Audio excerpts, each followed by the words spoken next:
کوئی ملک ڈیفالٹ کیوں کرتا ہے؟ آج اس سوال کا جواب ہم جاننے کی کوشش کریں گے۔ دی اکنامسٹ میگزین کے مطابق پاکستان کے ساتھ ساتھ دنیا کے 53 ایسے ممالک ہیں جو شدید مالی بحران کی طرف جا رہے ہیں۔ ایسے میں سری لنکا جیسی صورتحال 53 ممالک میں سے اکثر کے ساتھ ہو سکتی ہے۔ کیا پاکستان میں بھی ایسی ہی کوئی صورتحال پیش آ سکتی ہے؟ آج کی ہماری ویڈیو اسی بارے میں۔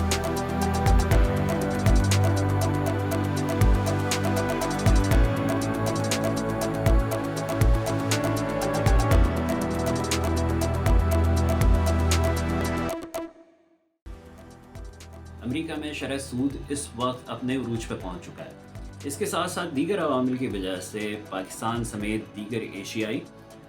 لاطینی امریکہ کے ممالک اور ساتھ ساتھ افریقی ممالک ڈالر کی مضبوطی کی وجہ سے قرضوں میں اس قدر جکڑ گئے ہیں، اور ساتھ ساتھ ان کی اپنی جو لوکل کرنسی ہے اس کی قدر میں کمی ہو گئی ہے، جس کی وجہ سے جو قرضہ جات ان کے اوپر بیرونی قرضہ جات ہیں اس میں کئی گنا اضافہ ہو گیا ہے۔ پاکستان بھی اس وقت شدید مالی بحران کا شکار ہے، اور اندرونی طور پر سیاسی عدم استحکام کی وجہ سے یہ صورتحال مزید بگڑتی چلی جا رہی ہے اور مشکلات میں اضافہ ہوتا جا رہا ہے۔ ایسے میں ملک کے اثاثوں کے فروخت کے بارے میں ہم سن رہے ہیں، اور ساتھ ساتھ ایٹمی اثاثوں کے حوالے سے بھی ان کو داؤ پہ لگانے کی بھی بات کی جا رہی ہے۔ ڈیفالٹ کے نزدیک جاتے ہوئے ممالک میں پاکستان کے ساتھ ساتھ لاطینی امریکہ کے ممالک ہیں، جس میں سے ایکواڈور اور ارجنٹائن نے 2020 سے اپنی قرضہ جات کی ری شیڈولنگ کے لیے اقدامات کرنے شروع کر دیے تھے۔ اسی طریقے سے مصر، گانا اور تیونس جیسے ممالک جو کہ افریقی ممالک ہیں، انہوں نے بھی اپنی گرتی ہوئی معیشت کو بچانے کے لیے ری شیڈولنگ کے لیے ایسے ممالک سے رابطے کرنے شروع کر دیے ہیں جو امداد دینے والے ممالک کی فہرست میں آتے ہیں۔ ایسے میں اب جو پاکستان کی صورتحال ہے وہ سری لنکا کی ہی طریقے سے آگے بڑھتی چلی جا رہی ہے، اور قرضہ جات کی ری شیڈولنگ اور IMF کی طرف سے مختلف پریشر سامنے آ رہے ہیں۔ دوسری طرف عالمی مالیاتی ادارے جیسے کہ IMF اور ورلڈ بینک نے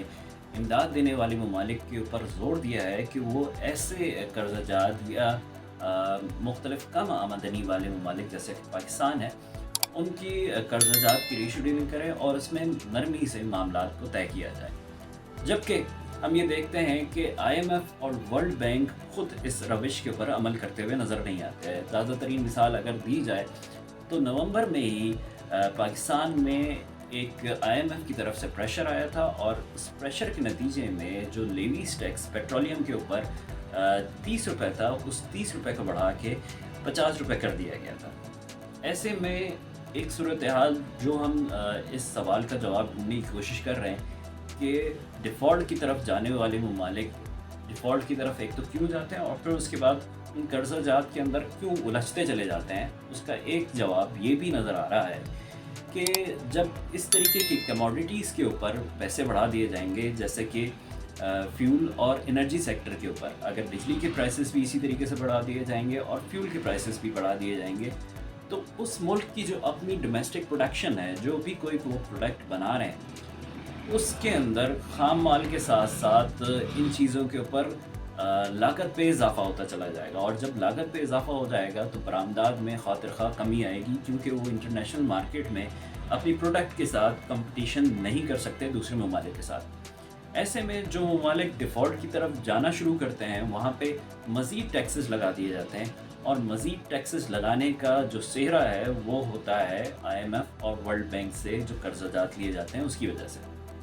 ایسے میں ملک مزید قرضہ جات کی طرف چلے جاتے ہیں، یا ان کی معیشت اس قدر کمزور ہوتی چلی جاتی ہے کہ ان کی جو اصل جو رقم ہے یا جو انہوں نے قرضہ جات لیے ہوتے ہیں وہ بھی مزید ڈبل ہوتے چلے جاتے ہیں، اور ان کی کمزور معیشت کی وجہ سے ان کی اپنی کرنسی میں بھی خاطر خواہ کمی ہو جاتی ہے، اور ڈالر کے مقابلے میں جب ان کی کرنسی میں کمی آتی ہے تو ایسے میں بہت سارے اور بحران جنم لیتے ہیں، جس کے اندر ایک صورتحال اس سال 2022 میں بھی ہمارے پاکستان کے ساتھ پیش آئی، اور وہ یہ تھی کہ ریکارڈ تعداد میں ایسے اسکلڈ ورکر جنہیں پروفیشنل ڈگری ہولڈرز کہا جاتا ہے، جس میں ڈاکٹرز اور انجینئرز تھے، وہ پاکستان سے مختلف بیرون ممالک میں کام کی غرض سے شفٹ ہو گئے۔ اس طریقے سے ڈیفالٹ کی طرف جانے والے ممالک کو مزید عالمی مالیاتی ادارے ڈیفالٹ کی طرف ہی رکھتے ہیں تاکہ ان کی طرف سے